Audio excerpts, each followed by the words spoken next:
شیخ، آپ لوگوں سے میرا ایک سوال یہ ہے کہ اگر یہ اعتماد ہو جائے، پوری طرح یقین ہو جائے کہ فلاں امام جو ہے تو وحدت الوجود کا عقیدہ رکھتا ہے، وحدت الوجود کے عقیدے کا حامل ہے، تو ایسے امام کے پیچھے نماز پڑھنا کیسا ہے؟ میں ایسے امام کے پیچھے نماز پڑھنا درست نہیں سمجھتا، میں پڑھتا بھی نہیں، تو کیا میں شدت اختیار کر رہا ہوں؟ نہیں، آپ اچھا کر رہے ہیں.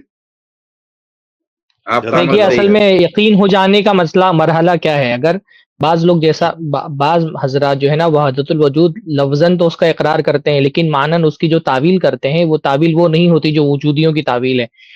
بعض جی لوگ وحدت الوجود لفظ زبان سے تو کہتے ہیں کہ ہم وحدت الوجود کے قائل ہیں، لیکن جب اس کی تشریح کرتے ہیں تو تشریح جو کرتے ہیں وہ والی نہیں ہوتی جیسی ہم نے ان کی کتابوں سے پیش کی ہے. تو محض اسی جی وجہ سے کہ وہ وحدت الوجود کا اقرار کر رہا ہے اس پر باقاعدہ کوئی حکم نہیں لگا جا سکتا، جبکہ تفصیل سے جا کر کے معلوم نہ کیا جا سکے کہ بھائی واقعتاً یہی عقیدہ آپ کا ہے یا اس کے علاوہ عقیدہ ہے. اگر وہ یہی عقیدہ جو ان کی کتابوں سے بیان کیا گیا ہے اگر اس کا وہ قائل ہے، تب تو ایسے آدمی کے پیچھے نماز نہیں پڑھنی چاہیے. یہ عقیدہ کفری عقیدہ جزاک ہے. اللہ ایسے آدمی کو ہم کافر تو نہیں بولتے ہیں، لیکن اس عقیدے کو کفر بولتے ہیں. اور خیر۔ کوئی اگر میں بھی کسی ایسی بدعت کا حامل ہے جو بدعت اس کو اسلام سے خارج کر دیتی ہے، تو بدعت مکفرہ کے حامل کے پیچھے نماز نہیں پڑھنی چاہیے. جی جی، لیکن میں ایک بات اور اس میں ایڈ کرنا چاہوں گا، وہ یہ کہ میرا یہ ذاتی مشاہدہ ہے کہ میں نے جب ان سے دیوبندی بن کر ان سے میں نے جب بات کی ہے تو یہ تعویل نہیں ہوں کرتے، ہوں یہ اپنا عقیدہ کھل کر بیان کر دیتے ہیں. اور جب میں اہل حدیث بن کر جاتا ہوں ان کے سامنے تو یہ تعویل کر ہوں کر یہاں وہاں بھاگنے کی کوشش کرتے ہیں. ہوں ہوں. تو میں عام طور پر دیوبندیوں سے میں دیوبندی بن کر بات کرتا ہوں، تو تب مجھے پتہ چل جاتا ہے، تو پھر میں نہیں نہیں، ان اب کے پیچھے دیوبندی بن نماز کر نہیں کے کیوں پڑھتا. بات کریں گے؟ آدمی کو بننے کے لیے بھی دیوبندی نہیں بننا چاہیے. آپ دیوبندی بن کر کے کیوں ان سے بات کرتے ہیں؟ آپ نہیں، میں اپنا یہ نہیں عقیدہ کہتا کہ واضح میں کر کے ان سے دیوبندی ہوں. بات. جی جی.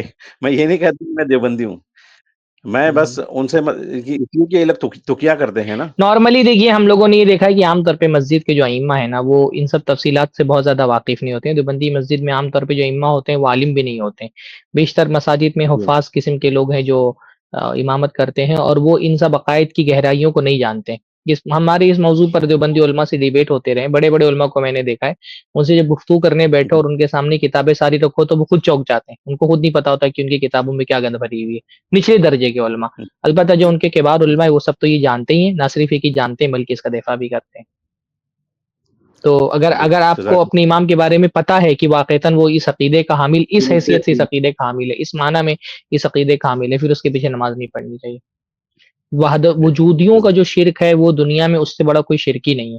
وحدت الوجود اس معنی میں جو قائل ہے وحدت الوجود کے نام، یعنی آپ سوچیں کہ اللہ تعالیٰ کا ایک بیٹا قرار دینا اگر اتنا بڑا شرک ہے کہ اللہ تعالیٰ فرما رہا ہے کہ زمین و آسمان پھٹ پڑے، اتنی بڑی بات انہوں نے کہہ دی ہے. تو یہاں تو یہ پوری جی کائنات کو اللہ تعالیٰ کا وجود کا حصہ مان رہے ہیں. تو یہ شرک، اس سے بڑا شرک دنیا میں اور کیا ہو سکتا ہے کہ کوئی کہے کہ کائنات کا اپنا الگ سے کوئی وجود ہی نہیں ہے، اللہ ہی تعالیٰ کا وجود ہے جو کائنات کی شکل میں ظاہر ہوا ہے.